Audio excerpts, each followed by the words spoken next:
Welcome to Blizzard Fire. We hope this video helps fire up your solution. You'll begin by making sure your Apple ID and security are ready. This avoids access issues later. Sign in on every device, enable two-factor authentication, and then open settings to turn on Find My for that device.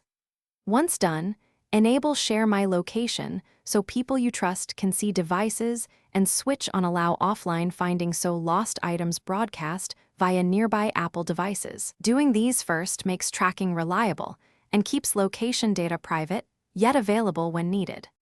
Open the Find My app and go to Devices to see every signed-in device, location accuracy, and battery level. This helps prioritize which item to recover first.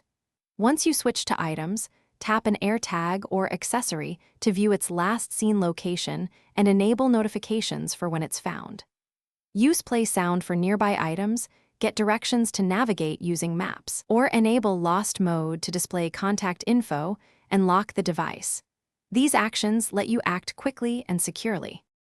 Finish by setting up location sharing and recovery options so others can help locate your device. Invite a trusted contact in People and request location access when needed. If a device or item shows offline, enable Notify when found and confirm location services plus network access. When things go wrong, sign out and back into your Apple ID, restart the device, and install any OS updates. These steps reset permissions and often resolve tracking failures. If not, contact Apple support for deeper diagnostics. Thanks for watching. If you found this helpful, don't forget to like and subscribe.